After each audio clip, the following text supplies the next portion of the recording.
Stunubanti Dibbaistavai Vedai Sangopanishadair Gayanti Jang Samaga Jnanavastita Tadgate Stunubanti Dibbaistavai Vedai Sangopanishadair Gayanti Jang Samaga Jnanavastita Tadgatena Manasa Pashyanti Jang Yoginaha Yasyantang Navidusurasuragana Devaya Tasmai Namo Namaha.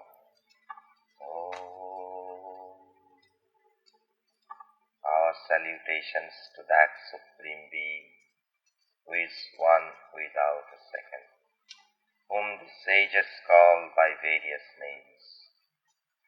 Our salutations to Him whose glory has been sung through the rapturous hymns of the scriptures of the world, but whose limitless and infinite glory none can comprehend, but again, whom the sages and devotees realize within their hearts, in their deepest contemplation.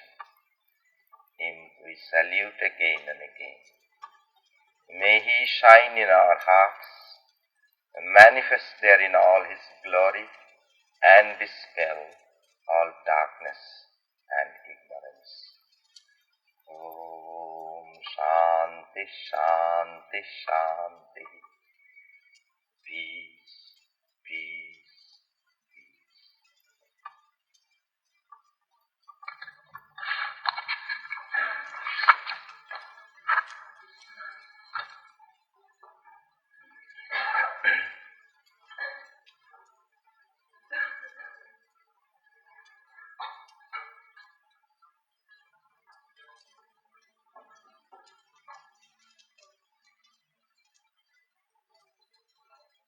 In one of the most ancient scriptures of India, and I'd say of the world,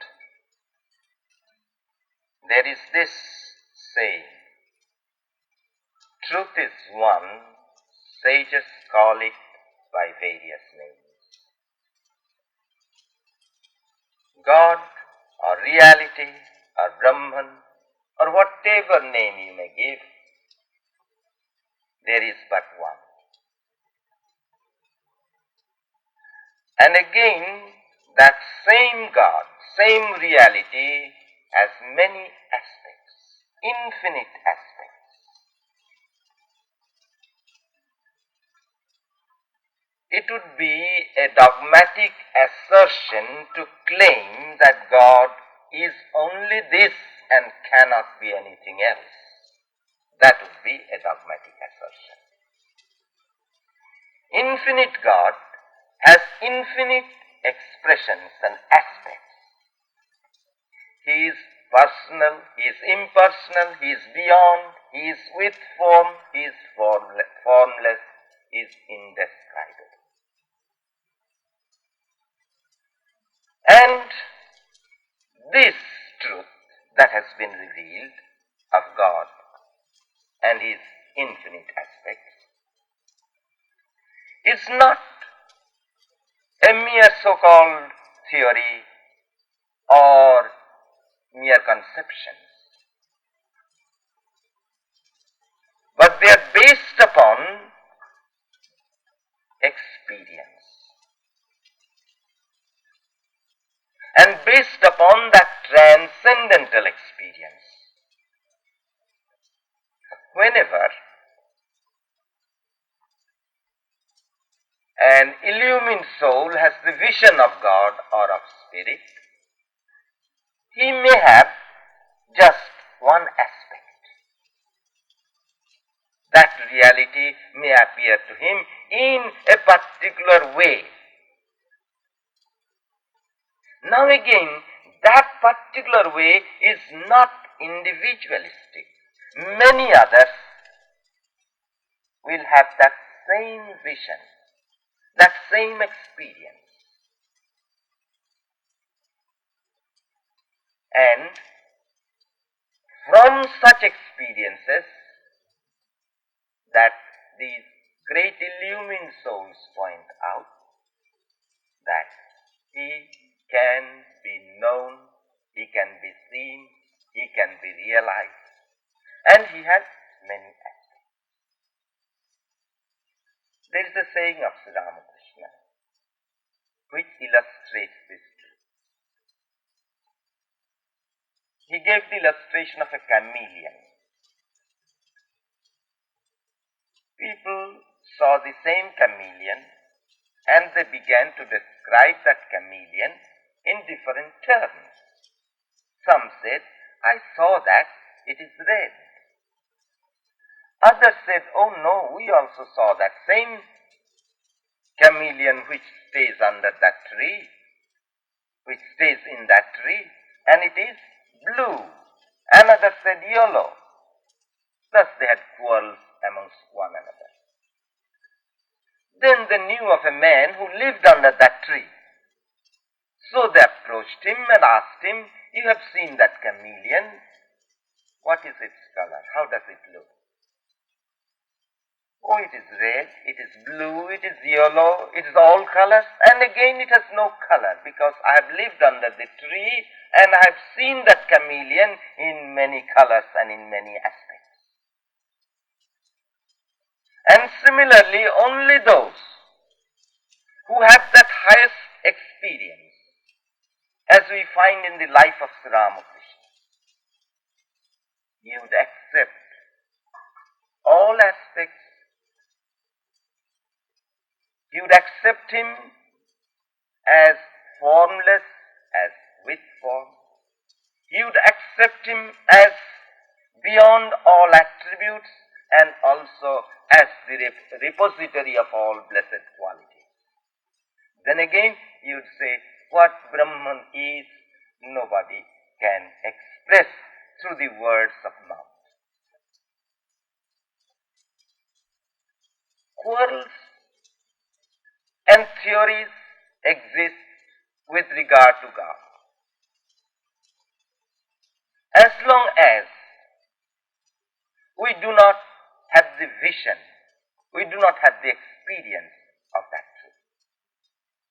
One time when Sri Ramakrishna was asked, how is it that many teachers and many scriptures describe God in so many contradictory ways? Which are we to accept? And Sri Ramakrishna pointed out, they are all true. And you will find no contradiction in them only if you go to the neighborhood of God. Walk to the neighborhood of God, then you will find no contradiction. It is the same truth. We are living today in an age of science and reason. But so long, religion has been preached and taught as mere beliefs and theories. If you accept a certain creed, or if you follow certain dogmas or regulations, if you subscribe to the particular rituals perhaps, you are regarded as spiritual. But Sri Ramakrishna, we find, was born in this age with the spirit of this age. And he pointed out that religion is not a theory, but it's a matter of experiment and experience. And he emphasized this truth, that God is and God can be known and realized and experienced. One can see him, one can talk to him, one can realize his union with him. And religion consists in that. Not that other teachers did not speak the same way. If we go to the source of any religion, if we read the teachings of Christ or of Buddha or of Ramakrishna or of the sages of old, we shall find that same truth, that same emphasis upon that ideal of realizing and experiencing God. Now, of course, again, Sri Ramakrishna, in his life example, proved that truth, that God can be known and experienced. But he also opened the door, as it were, to all followers of all religions to come into that experience. As he himself underwent the disciplines of many religions and pointed out and proved by his own life that they all lead to that one and the same experience. But the point is that you must understand in the first place that religion means experimenting and experiencing the truth of God. Nothing else. Theories, dogmas, rituals, if they aid you, if they help you to move towards that ideal, well and good. Otherwise, throw them overboard.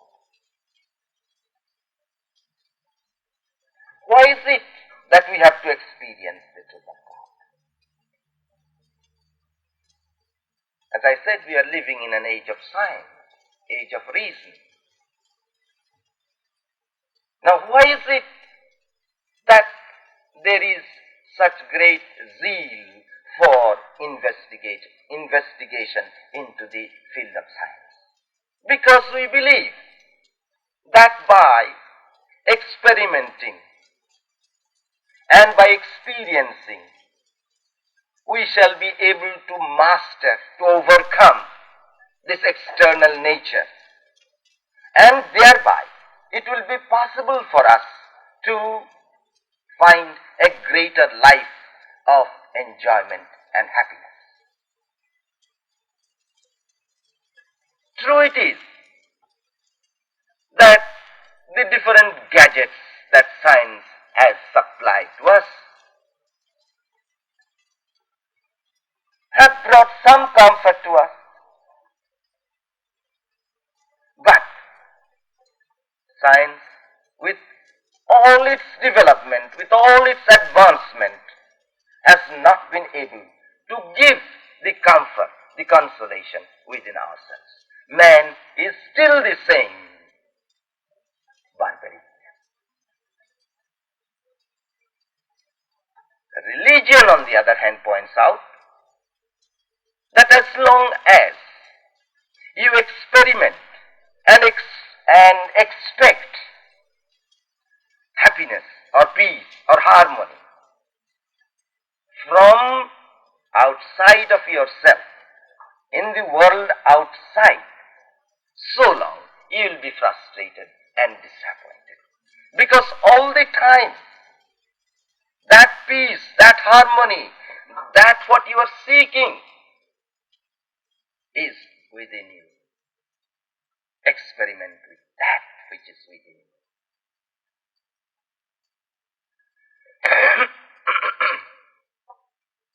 We read in the Gospel according to St. John, "Ye shall have tribulations in the world, but I have overcome."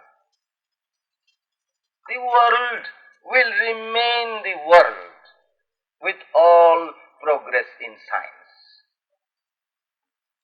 In other words, there will be good and evil. There will be life and death. There will be creation and destruction. That is the nature of the world. And as long as we are identifying ourselves with that world, we are subject to both happiness and misery, subject to birth and death. But there is something within us that is indestructible. There is something within us that is beyond all relativity. And we reach that by overcoming the world. Ye shall have tribulations in the world, but I have overcome. We have to overcome this world. You know, in the Lord's Prayer, you read, lead us not into temptations. How could God lead us into temptation? The same truth is reiterated, or not reiterated, I'd say. The same truth was taught in the Gita by Sri Krishna. He points out, Daividjesha gunamai mama maya. This my maya that covers this world, the ignorance, is hard to overcome. But those who take refuge in me, those who surrender themselves to me, easily cross over this ignorance, this maya. So there are temptations in the world. And as it were, God has given us those temptations. What are those temptations? This very world. And it is His creation, His maya. But why should this creation be regarded as temptation? Yes. If you forget the Creator, if you forget the source, if you analyze your own desires, your own motives, your own tendencies, your very life, you will find that you are more interested in the creation of God than in God.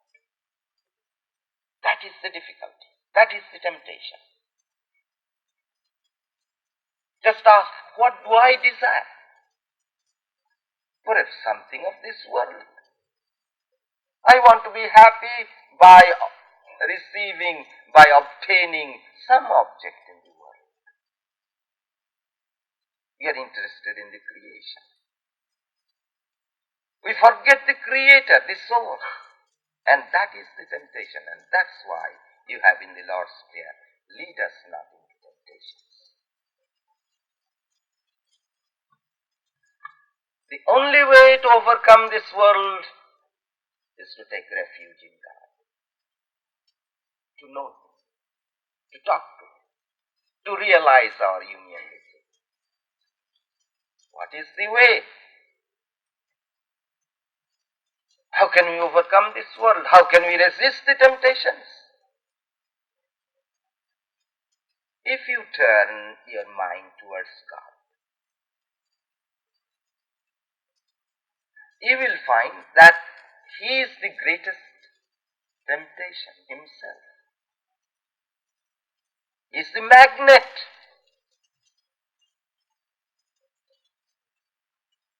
So, I do not emphasize that you must live this way or live that way.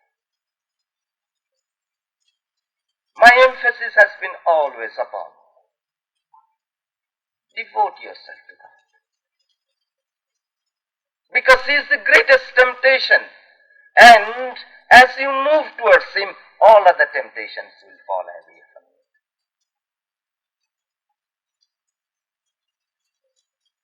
But again, how can we have that desire? How can we have that yearning? Sri Ramakrishna, whenever he was asked how to find God, his one answer was, yearn for Him. Long for Him. And the moment you yearn for Him, he said, when that yearning comes, when you feel you cannot live one moment of your life without Him, He reveals Himself. That is the condition. You have to desire for Him. In our old scriptures also we read how mumukshut, the longing for that freedom, longing for God, is the greatest condition to attaining that truth. But you see that longing, that yearning does not come all at once. We are still busy with the creation. So again, there are different stages through which we pass. First there arises an enquiry. Then you go to hear this person or that person, you read this scripture or that scripture. Because all the time, you see, our mind is so externalized that when that enquiry into that truth of God who is within, instead of trying to inquire and find him within ourselves, we seek him outside. Somebody else may give us that. So we join this church or that church, we go to this teacher or that teacher, and then ultimately perhaps we come to the conclusion, there is no truth in any religion. Because you are seeking in the wrong way. No church, no temple, no teacher can give you unless you learn to go within yourself. What can the teacher, what can the church or temple or scriptures teach you? They can only point out to you that the kingdom of God is within, and here is the way to find him. So when you learn this truth, that God is within, this search must be turned inward, then again you have to have somebody who can tell you how to proceed. So there are spiritual disciplines, they call different sadhanas, striving in the right way. Then you become a spiritual aspirant. You become a spiritual aspirant only when you begin to experiment in the proper way.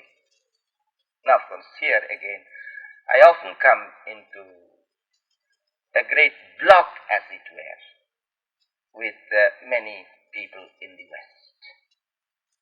They point out that there is a difference between the Eastern mind and the Western mind.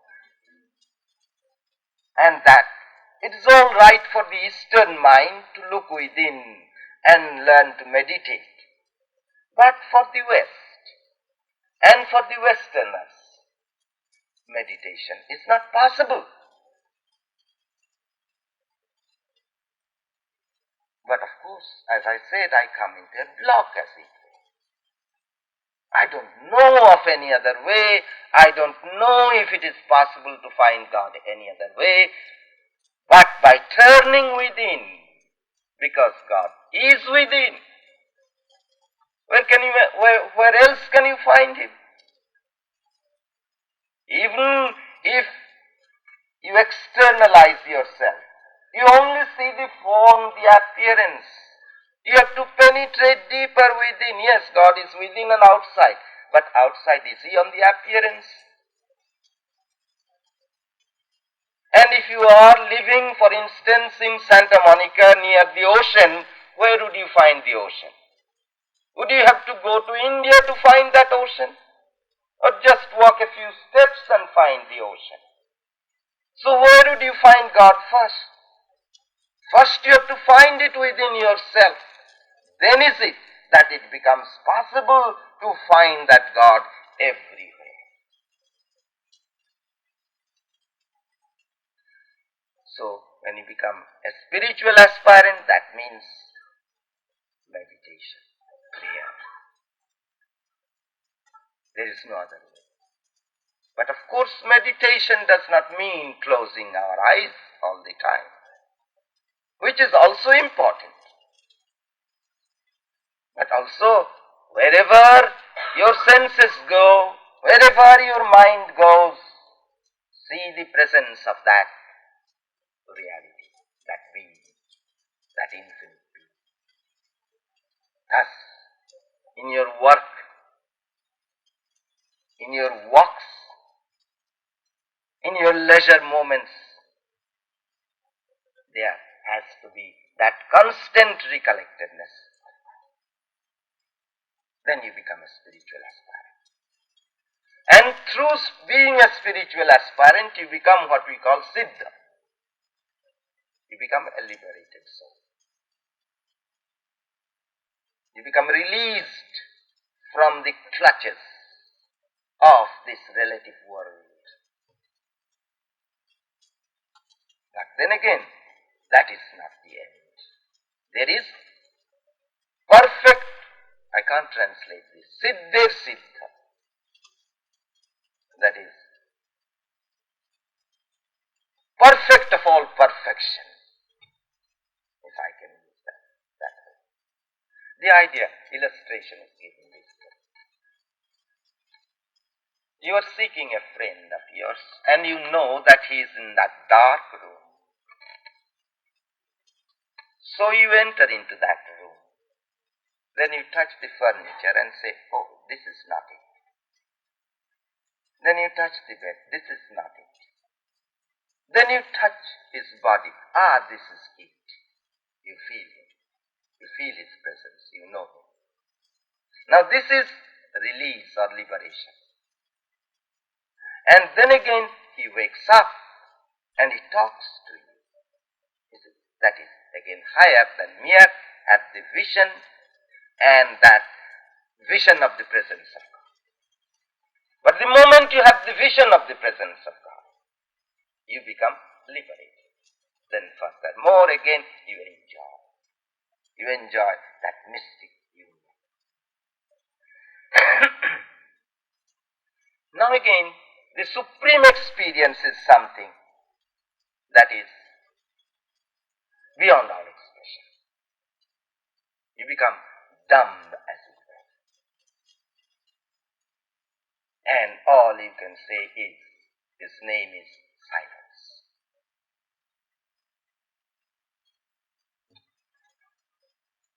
But as again the seer comes back, you see, at that experience, the names and forms have vanished. In other words, the world of appearance has become annihilated completely. Your ego as a separate being is gone. There is only Brahman and he alone. Beyond all expression, beyond all attributes. You see, you can express or define in terms of that God is good or love or some attribute. But here, there is no attribute, attributeless. Beyond all expression. Then again, as you come back, your vision has changed. You see this world of name and form, but you see everything as Brahman. But how did this name and form come into being? From him. So here again, you see God as a personal being, as a creator, as a preserver, and as the destroyer of this universe. From him comes this universe, in him exists this universe, and unto him goes back this universe.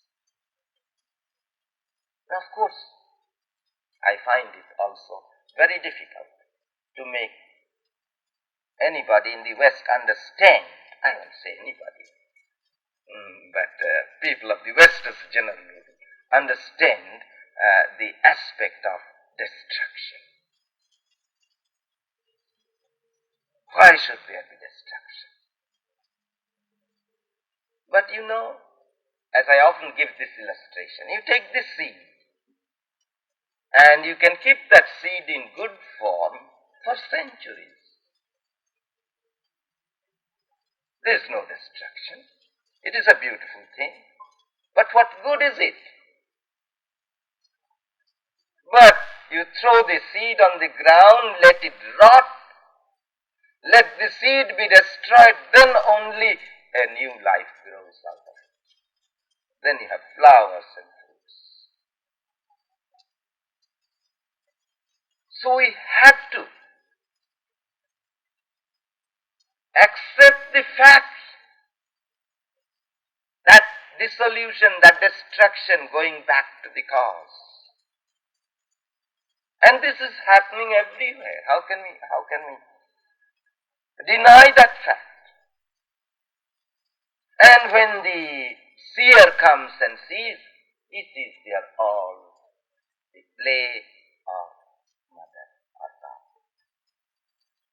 In him, from him comes this universe, in him exists this universe, and unto him goes back this universe.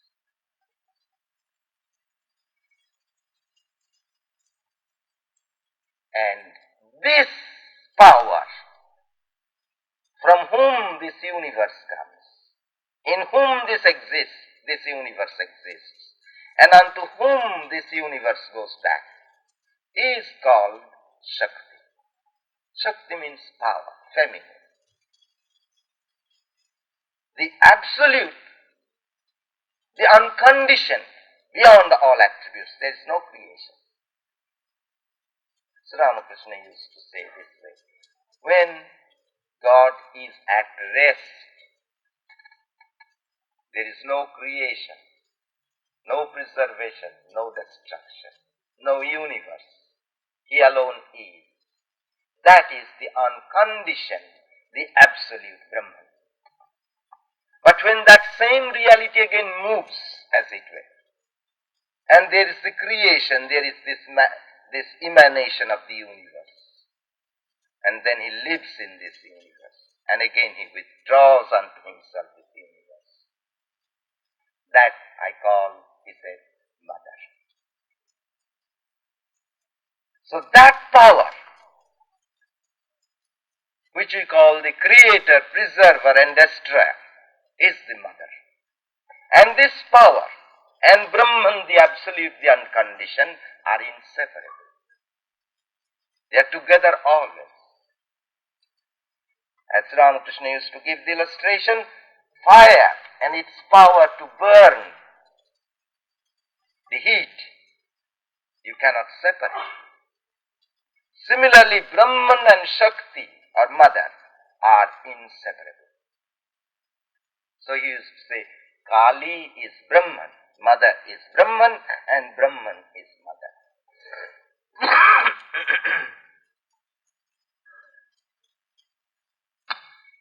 You see that symbolically depicted in the images and figures and symbols of meditation. And as I said, that these are all matters of experience, not man-made images. When you reach that Brahman in his aspect as the repository of all blessed qualities, you see, there is that highest aspect which cannot be expressed in words. That is the unconditioned, the absolute, beyond all attributes. But then, when you see him as the repository of all blessed qualities, of course you are seeing the same reality, the unconditioned one, the absolute one. And in this aspect again, he is formless. You see, when I say personal, it doesn't mean form. But personal, in our language, means who is the repository of blessed attributes or qualities, and from whom this universe emanates. That is the description of the personal being. Now, in this personal aspect, one may have the vision of God in many forms. Male, female, gods, goddesses, and also with no form. And again, you see, these forms that come into the vision, do not come merely to one individual, but anybody coming to a particular spiritual unfoldment will have the same vision. And that is how these images are described. They are matters of experience. Now you see the image of Mother Kali. Symbolically it expresses that whole truth of God in his absolute aspect and in his aspect as the creator, preserver and destroyer of this universe. You see Shiva lying, motionless, completely inert. And Mother Kali is dancing on the bosom of Shiva, united. And you see both aspects in her, benign as well as the terrible aspect. With his dance on the bosom of the Absolute, he is creating, she is the preserver, and again she is the destroyer. All these aspects are depicted. Now in one of our scriptures we find this description of Mother Kali. There are many aspects of Mother Kali again. In one aspect, this is how she is described. In the beginning, before the creation was, when there was neither the moon, nor the sun, nor the planets, nor the earth, but only utter darkness, there was Mother, alone, formless, the eternal concept of the Absolute. There is no form there. Sri Ramakrishna again used to say that these forms come to you. You see these forms. But again, as you approach nearer to these forms, they melt into the formless. And he used to give the illustration that on the ocean, formless water, icebergs floating with particular shapes and forms. But as the sun again falls on these icebergs, they melt into the ocean. Similarly, through intense devotion, through intense cold, as it were, you see the form. And this form, again, is not merely of Mother. The avatars, for instance, are all emanation from this power, the Shakti, from Mother, emanating all forms. You see Christ, for instance. You may have the vision of Christ. You see, because Christ was an avatar. God assumed that form. And that form has become an eternal form. And so, a devotee, through his intense devotion, and because of his intense devotion, that God appears to him in that form. Then again, that same aspirant, as he approaches nearer, when that sun of knowledge again comes to him, that form of Christ melts into the formless. And Sri Ramakrishna used to say, these forms again, it's also infinite. Because what is back? Back of such forms, the infinite. That infinite ocean behind that iceberg.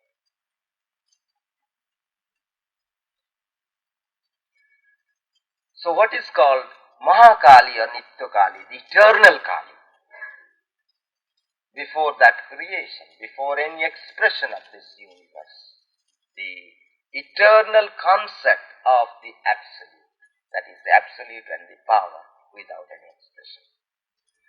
Then there is another aspect called Shyamakali, blue in color, dark blue, tender, loving, offering boons with one hand, giving courage and strength with the other. And these can be seen. Then again, what is called Rakshakali as preserver, then as Mashankali as the destroyer. That terrible aspect also of mother is there. Philosophically, this Shakti, this mother power, which is one with Brahman, is said to be just what a modern scientist might describe as bundles of energies. And we call them the three gunas, energies, different types of energy. And when these different types of energy are in perfect balance, there is no creation. When that balance is disturbed, there is a creation. That is how in cosmology it is described. You see, you do not say that the universe came out of nothing, but out of that power of mother composed of three gunas. Now again, this whole universe of mind and matter, name and form, there is that one substance, mother, power of mother, composed of three gunas. Your mind is composed of gunas, your bodies are composed of gunas. The whole creation. And that is also what modern physics point out. Whole creation of name and form, this appearance of a universe, what you see as solid or liquid, or anything that you see, they emanate from energy, power.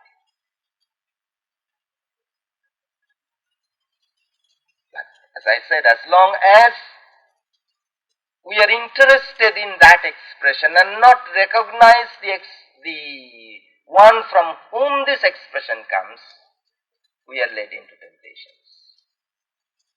Daivijjesha gunamoyi nama maya. This my maya, this my power, eludes the whole universe. And very difficult to cross over this. But again, it becomes easy to cross over this maya if only one would take refuge in him.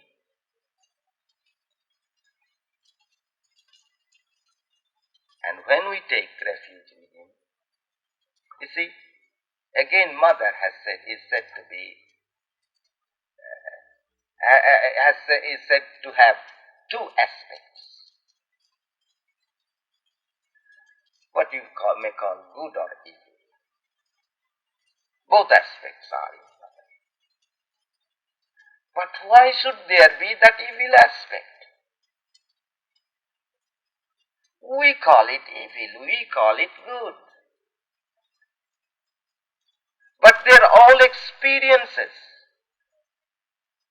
Alright, these temptations are there. We go through these temptations. They're experiences and necessary experiences in order that we come out of those experiences.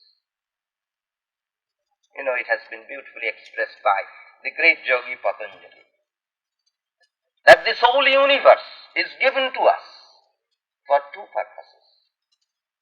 One purpose is experience or enjoyment, and another liberation. Mother is giving us this enjoyment and causing us this bondage, and mother also is giving us that liberation. Both aspects are there. And both aspects, the illumined soul would say, that's the play of mother. But why should there be suffering? Why should there be misery? But you see, without suffering and misery, again, you won't enjoy happiness. You know, at one time, we read in the parable of Sri Ramakrishna, at one time, Sita, Rama was a divine incarnation and Sita was his consort. Sita felt sorry for the people because they were living in poverty and dilapidated houses. So Sita told Ram, Ram, you must do something about it. Build beautiful homes for every subject in this city. All right, Sita, whatever you wish I shall do. You see, always God is what I call henpecked. Always listens to mother. And so Rama said, all right, it will be done. And so it was done. And then the bricklayers, the builders, the plumbers, they had some plumbing at that time too. They all came and complained to Rama, Rama, we have nothing to do. We are in misery. We are in poverty. So he told Sita, Sita, you see, unless again some houses become dilapidated and are in ruins, or some plumbing goes wrong, what will these people do?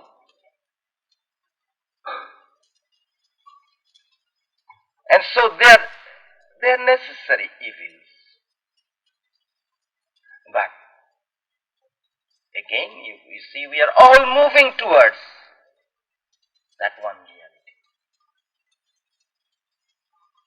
And ultimately, there comes the awakening. And we say we have had enough of this nonsense.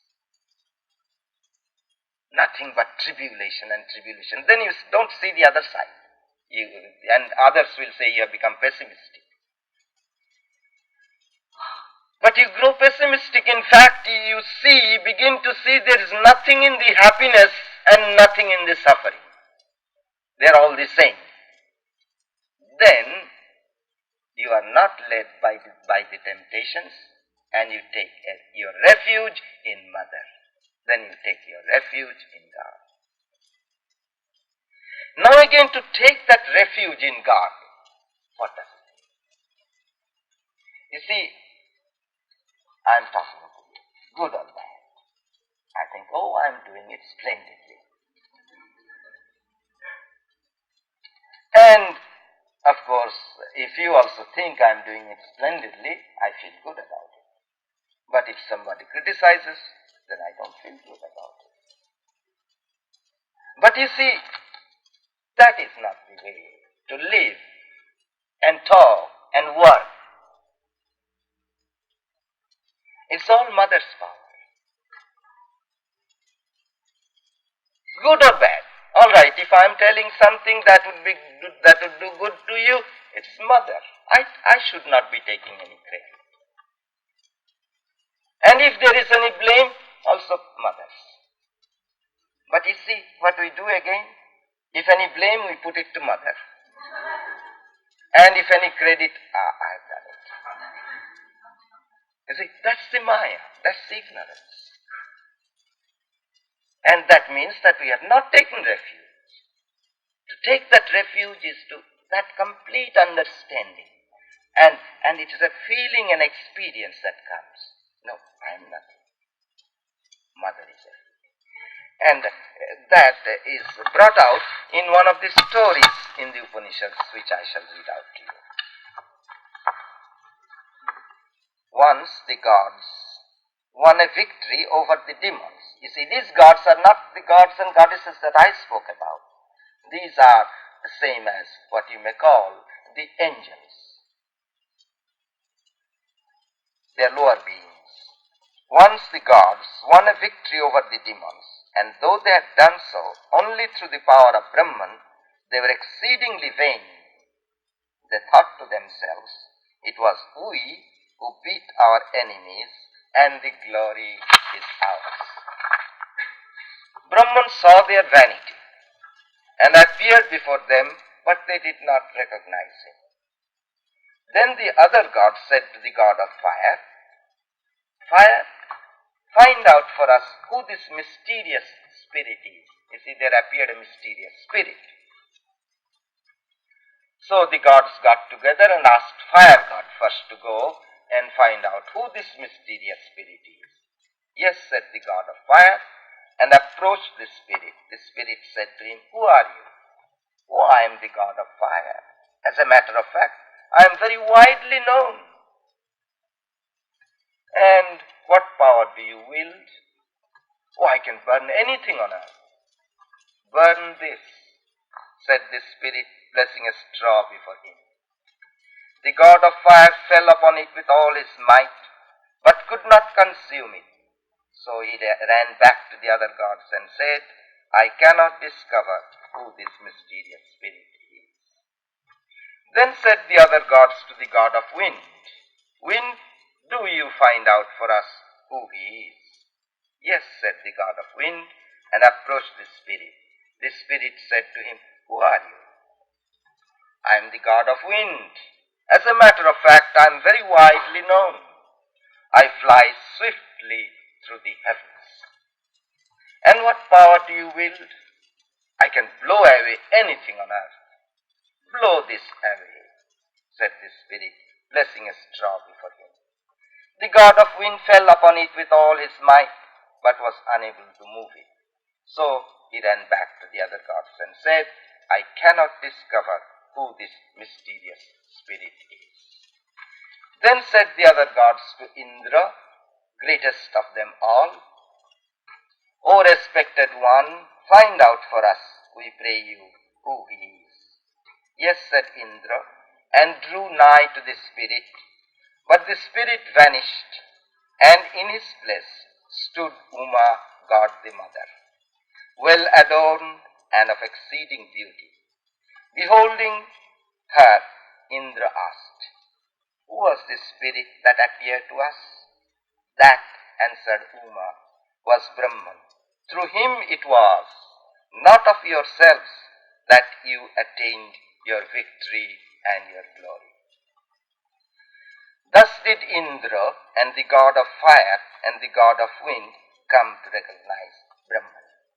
The god of fire, the god of wind, and Indra, these excelled other gods, for they approached nearest to Brahman and were the first to recognize him. But of all gods, Indra is supreme, for he approached nearest to the three, to Brahman, and was the first of the three to recognize him. This is the truth of Brahman in relation to nature.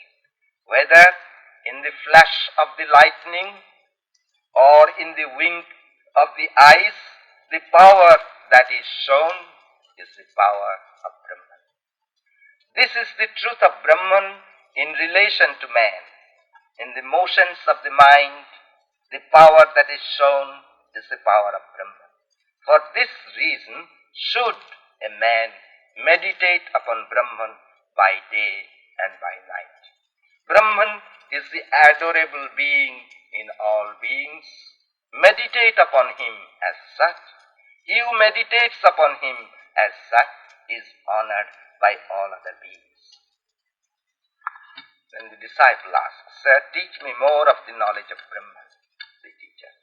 I have told you the secret knowledge, austerity, self-control, performance of duty without attachment. These are the body of that knowledge. The Vedas are its limbs, truth is its very soul. He who attains to knowledge of Brahman, being freed from all evil, finds the eternal discipline. Hari Om.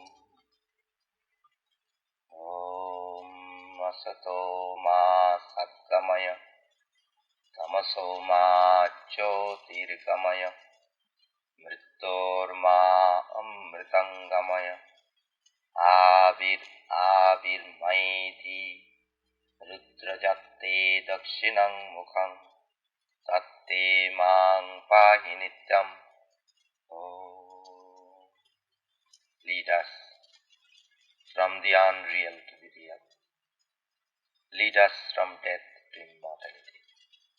Lead us from darkness to light. Light us through and through, and guide us evermore with thy loving presence. Om Shanti Shanti Shanti.